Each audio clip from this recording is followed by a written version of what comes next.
Alright, in this video we are going to talk a bit about the cerebrum, which makes up most of the matter of the brain. So the cerebrum is what most people think of when they hear the word brain. We'll see an image in just a moment on the next slide. So the brain overall has four main regions: the cerebrum, diencephalon, brainstem, and cerebellum. So the cerebrum has ridges and valleys. The ridges are called gyri, and then those valleys or grooves are called sulci. These can be used as landmarks in some cases. So for lab, you will need to know gyri and sulci. And then there's a couple specific sulci that you will need to know for lab. So the main sulci are the central, lateral, and parieto-occipital sulcus. So in lab, you'll learn the central and lateral sulci. So you'll see those again in lab. And then behind that central sulcus is the precentral gyrus, and then posterior to it is the postcentral gyrus, but you will not need to know those two structures. The right and left hemispheres are separated by the longitudinal fissure and connected together by a structure called the corpus callosum, so you'll learn all of those. And then if we do a different cross-section of the cerebrum, it will have the cerebral cortex, which I've pointed out in a couple other videos already, over the top of that central white matter, also known as tracts. And then another structure you'll learn in lab 2 is the basal nuclei. So this is a pretty deep region, more towards the center of the brain. So here's kind of a lateral view. So all of this section right here with all of the kind of wrinkled looking structures, that's the cerebrum. This structure here is the cerebellum, and then we have the brainstem right here. So the central sulcus is this sulcus right here, this little groove that kind of runs roughly up the center of the brain. The lateral sulcus right here separates the temporal lobe from the frontal and parietal lobes. And so that central sulcus runs from the lateral sulcus all the way up to the longitudinal fissure, which is going to be up here at the top of the brain. All right, and then we can see the pre and post central gyrus on either side of that central sulcus. And then here's the parieto-occipital sulcus, but that is not a structure you'll need to learn for lab. Here's a superior view of the brain. So here's that longitudinal fissure splitting the right and left hemispheres, so the halves of the brain. That central sulcus, again, is going to run all the way up and kind of meet up with that longitudinal fissure up here. All right, and so that's kind of that superior view. And here we have a cross section. So we basically chopped the brain into a front and back half here. And you can see again that cerebral cortex out here. Central white matter is what you'll learn that as in lab. All right, and then here's that corpus callosum connecting the two halves of the brain. So other than that, the brain really isn't connected other than that corpus callosum, right? It's sometimes called the great mediator. And then deep, again, is the basal nuclei sitting right here on either side of those lateral ventricles. So here is the right and left lateral ventricles right here. Okay, so on either side of that is going to be the basal nuclei. So we'll see that on particular models in lab, but not others. Another thing I want to point out here, even though it's not labeled, is this area, this section right here where we're going to have more hills and valleys. So we've got these really, really deep sulci, and then further in we are going to have more hills and valleys, and that is the insula, which is another structure you're going to learn in lab, and that can be kind of hard to visualize on some of the models, so I'm hoping it makes a bit more sense here in this image that this is the insula. So you basically kind of have to split the brain open here roughly at that longitudinal fissure. All right, so the cerebral cortex is separated into lobes. So we have the frontal, parietal, temporal, and occipital lobe, and then that insula again that I just pointed out. My dog's trying to bark at something, so I apologize if she gets really loud. So the frontal lobe is what controls motor function, so our movement, as well as decision making. The parietal lobe is helping with what is called somatosensation processing, so kind of our sense of touch, taste, smell, stuff like that. Temporal lobe processes some of these structures as well, hearing, smell, and also helps with the formation of memories.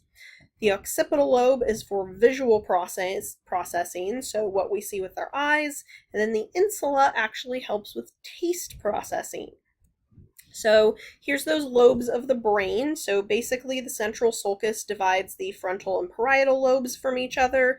The parieto-occipital sulcus divides parietal from occipital lobe, and then the lateral sulcus divides the temporal lobe out from the other lobes as well. Right, so let's talk a bit more about those basal nuclei. So this is gray matter, very, very deep within the brain. There are different basal nuclei. You don't need to learn the names of all of these, what's in bold here. You'll just need to recognize basal nuclei in lab. But we have the caudate, putamen, and globus pallidus. These are all deep basal nuclei. These are really important for our control of movement, right? So that conscious control of movement especially. So these first two, the caudate and putamen, these are collectively referred to as the striatum. And then the other basal nuclei are the subthalamic and stantia nigra, and then the limbic system. And you may have heard of the limbic system before. That's talked about a little bit more in everyday life than the rest of these structures. So again, here's our cross section, splitting again into like front and back. And so we can see the cerebral cortex, central white matter again. Here is the insula, so highlighted in this kind of orangish color. All right, and then in blue, we are showing the different basal nuclei. And so you're really going to kind of learn just the basal nuclei that are right about here, again, on either side of those ventricles.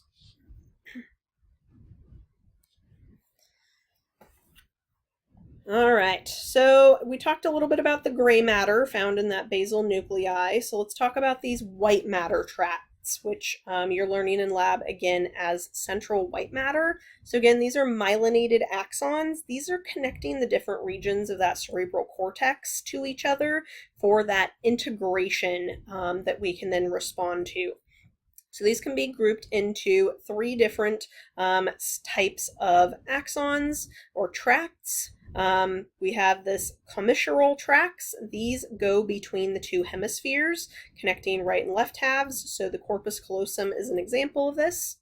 We have the association tracts. These are subdivided into arcuate fibers or longitudinal fasciculi. So the arcuate fibers connect the gyri in the same lobe. And then the longitudinal fasciculi, these are going to connect gyri in different lobes of the same hemisphere. So one connects gyri within the same lobe, the other connects gyri to different lobes. And then the projection tracts extend out from the cerebral cortex into the more inferior regions of the brain into the spinal cord. So here we've got the white matter tracts shown with kind of these lines in the direction that those neurons would be sitting. So here we've got those arcuate fibers kind of doing that gyrus to gyrus connection within the same lobes. The longitudinal fasciculi, these are connecting different lobes together.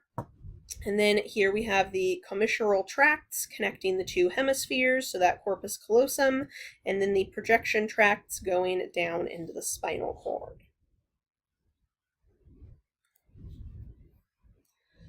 All right, so let's talk about some different areas of the brain. So Brodmann's area and then some primary and association areas.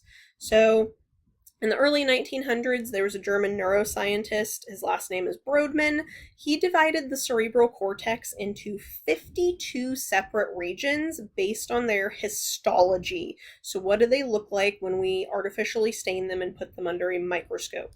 And those regions are now called Brodmann's areas.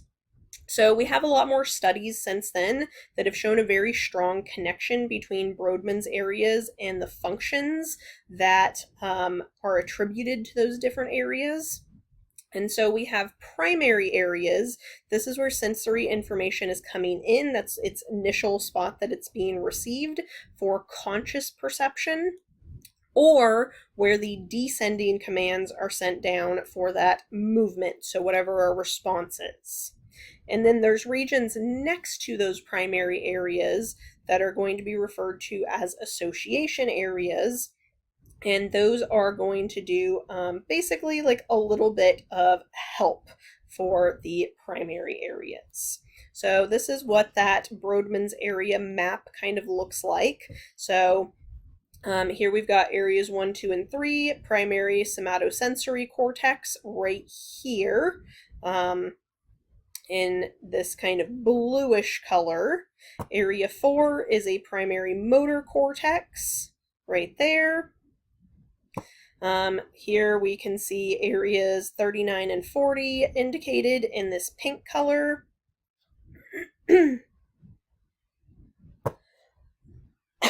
Excuse me, I'm still recovering from that bronchitis, unfortunately. And so this Wernicke's area is going to help with auditory processing. So this is an important part of language development, is being able to hear things. All right. Primary visual cortex is area 17. Here is the primary auditory cortex. So it's working together with some other areas for that auditory processing. Broca's area is really important for language, so being able to talk and stuff like that.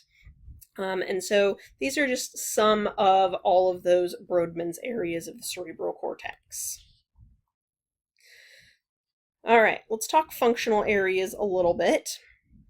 So in the frontal lobe, there are regions that control, again, motor functions. So we have the primary motor cortex, which helps the spinal cord to signal to skeletal muscles to move and stuff like that. Behind or in front of that, anterior to it, is the motor association area or premotor cortex. And again, these association areas are just going to help aid the primary areas in their function, so offering some support and assistance. And in front of that is the frontal eye field, controlling eye movements that require both eyes to move at the same time. And then we do have what's called a motor homunculus. This shows a basically map of the regions of the body controlled by this lobe. I believe I have that in my slides here in just a moment, so we'll see that, but if not, it's a really cool map. Back in the parietal lobe, there are regions to process information related to somatosensation. So this is like touch, as well as something called proprioception, which is our ability to sense where our body is in space. This is why you can close your eyes and still easily and accurately touch your nose, your ears, your foot, whatever it is, without needing to see what you're doing. All right, and so this is that somatosensation. Kinesthesia is a little bit of movement. So kinetics is movement. And then the postcentral gyrus is that primary somatosensory cortex, and then behind it is the association area to help out. And then we also have a sensory homunculus showing the representation map of the different body regions controlled and perceived by that lobe. Back in the occipital lobe, again, is visual processing. So what we see is getting processed at the back of our brain. So we have that primary visual cortex receiving and processing that information. Again, we have those association areas to help with visual processing. In the temporal lobe, we have the primary auditory cortex. So this is hearing. Again, that auditory association area. to help process the sound that we hear. And then we also have the primary olfactory cortex to process smells. So the sense of smell goes into that temporal lobe as well. And then in the insula, we have the primary gustatory cortex. Gustation is taste. So this is processing the molecules that touch the taste receptors on our tongue and basically tell us what we are tasting. Is it good? Is it bad? Stuff like that. So here are what are called cortical areas. So just kind of showing the general primary and association areas. So motor areas up here, prefrontal cortex, here's Broca's area for speech and language. Here is some of those somatosensory areas, and then special sense processing is again in the occipital and temporal lobes. And then we do have a general interpretation area to kind of help process and integrate all of these different pieces of information. So here is the sensory homunculus. So it looks really, really weird, but it's kind of cool. So this is showing that cerebral cortex again, and kind of shows basically on this hemisphere where within that hemisphere we are processing this different sensory information. All right, so this is what the homunculus diagrams look like. They're really weird, but they're kind of cool to be able to see where within the brain we are processing various information. And this gets really detailed, as you can see, down to which finger is being controlled.